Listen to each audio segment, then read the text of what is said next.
भारत के सबसे रोमांचक गेमिंग प्लेटफॉर्म विंजो पर हैं 70 से भी ज्यादा गेम्स। तो खेलो अपने मनपसंद गेम्स और रोज जीतो करोड़ों के इनाम। Download now from winzogames.com। Game में वित्तीय जोखिम शामिल है और इसकी आदत लग सकती है। जिम्मेदारी और अपनी जोखिम पर खेलें। नमस्कार, आप देख रहे हैं बिहार तक। मैं हूं आपके साथ सुकन्या सिंह। बुधवार को नीतीश कैबिनेट की बैठक हुई और कैबिनेट के बैठक के बाद बहाली का कुछ रास्ता साफ हुआ है। क्या कुछ पूरा मामला है, आइए जान लेते हैं। विधि विभाग के द्वारा जो राष्ट्रीय विधिक सेवा प्राधिकरण है, उसका जो वेब पोर्टल है, उस वेब पोर्टल के संचालन के लिए डेटा एंट्री ऑपरेटर्स के पद की स्वीकृति जो प्राप्त की जानी थी, वैसे कुल 39 डेटा एंट्री ऑपरेटर के पदों को स्थायी करते हुए स्थायी पदों के सृजन की स्वीकृति मंत्रिपरिषद के द्वारा दी गई है। इसी प्रकार से विधि विभाग के द्वारा अनुमंडलीय न्यायालय मंझौल, जो कि बेगूसराय में है और वहां एक एडीजी का कोर्ट है, उस कोर्ट के लिए कुल 9 अराजपत्रित पदों के सृजन की स्वीकृति मंत्रिपरिषद के द्वारा दी गई। पशु एवं मत्स्य संसाधन विभाग के द्वारा उनके पास 100 संविदा आधारित मत्स्य प्रसार के पदाधिकारियों के पद थे, जो संविदा पर उनके पास कार्यरत थे। तो बेहतर कैपेसिटी के लिए उन्होंने ये निर्णय लिया है कि उन्हें और मत्स्य प्रसार पदाधिकारियों की आवश्यकता है और इसके लिए 264 नए पदों की स्वीकृति, जिस पर नियमित नियुक्ति की जाएगी, आज मंत्रिपरिषद के द्वारा दी गई। आईजीआईएमएस में post graduate institute of dental education and research के स्थापना के लिए शैक्षणिक और गैर शैक्षणिक कुल 131 पदों के सृजन की स्वीकृति मंत्रिपरिषद के द्वारा दी गई है। और आईजीआईएमएस में ही जो नया स्टेट कैंसर इंस्टीट्यूट बना है, उसके ऑपरेशनलाइजेशन करने के लिए भी 272 शैक्षणिक और गैर शैक्षणिक पदों की स्वीकृति मंत्रिपरिषद के द्वारा दी गई। तो आपने देखा कि किस तरीके से नीतीश कैबिनेट की बैठक के बाद 5635 पदों पर बहाली का रास्ता साफ हुआ है।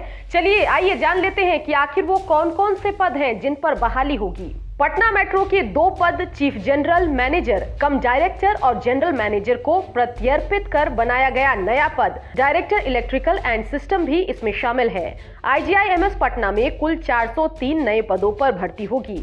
राष्ट्रीय विधिक सेवा प्राधिकरण नई दिल्ली के वेब पोर्टल को चलाने के लिए बिहार राज्य विधिक सेवा प्राधिकार पटना में 1, उच्च न्यायालय विधिक सेवा समिति पटना में 1 और जिला विधिक सेवा प्राधिकार में 37 यानी कुल 39 डाटा एंट्री ऑपरेटर के स्थायी पद सृजन को मंजूरी मिली है। अनुमंडल न्यायालय मंझौल बेगूसराय में 1 अपर जिला एवं सत्र न्यायाधीश के न्यायालय के लिए विभिन्न कोटे के कुल 9 अराजपत्रित पदों के सृजन को स्वीकृति मिली है।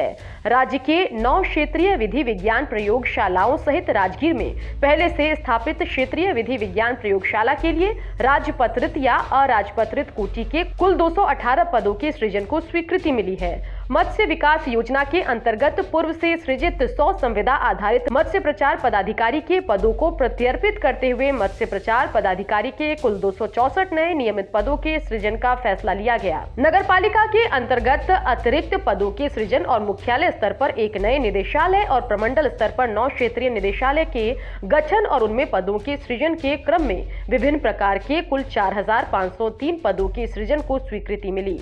सामान्य प्रशासन विभाग द्वारा सुप्रीम कोर्ट के आदेशानुसार बिहार कर्मचारी चयन आयोग को विभिन्न संवर्ग के कुल 198 पदों की रिक्तियां उपलब्ध कराने का आदेश दिया गया। आईजीआईएमएस के post graduate institute of dental education and research के लिए विभिन्न विभागों के शैक्षणिक और गैर शैक्षणिक के कुल 131 पदों का भी सृजन होगा। आईजीआईएमएस परिसर में स्थित कैंसर इंस्टीट्यूट के लिए विभिन्न विभागों के शैक्षणिक और गैर शैक्षणिक कुल 272 पदों के सृजन को मंजूरी मिली है। तो देखा आपने कि बुधवार को तो नीतीश कैबिनेट की बैठक हुई और जिसके बाद ये साफ हो गया कि किस तरीके से इन पदों पर आगे चलकर बहाली भी होगी। तो आप नजर बना के रखिए, क्योंकि जब बहाली की प्रक्रिया शुरू होगी तो भी बिहार तक के जरिए वो खबर हम आप तक जरूर पहुंचाएंगे। साथ ही बिहार की खबरों के लिए आप देखते रहिए बिहार तक और रोज सुबह 7 बजे हम आपके लिए नौकरी संबंधित एक जानकारी भी लेकर आते हैं। और आपको भी नौकरी की तलाश है, सरकारी नौकरी आप करना चाहते हैं तो 7 बजते ही बिहार तक के डिजिटल प्लेटफॉर्म के साथ जुड़ जाइए। क्योंकि वहां पर हम नौकरी से संबंधित एक खबर आपको बताते हैं, साथ ही उस नौकरी के लिए आवेदन कैसे करना है, योग्यता क्या कुछ चाहिए, सैलरी कितनी मिलेगी, ये सभी जानकारी आप तक पहुंचाते हैं। तो देखते रहिए बिहार तक।